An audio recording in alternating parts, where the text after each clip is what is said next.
In this video, we will go over the answer and explanation of the coding exercise. The problem asks us to output the current year to the console.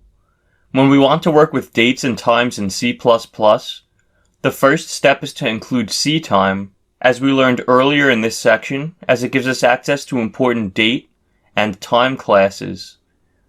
Let's create a variable of type time_t, named now, that we set equal to time with 0 passed in.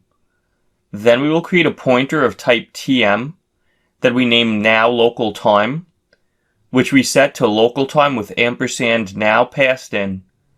Next, we will create an int variable named year that we set equal to 1900 plus the tm year value of now local time.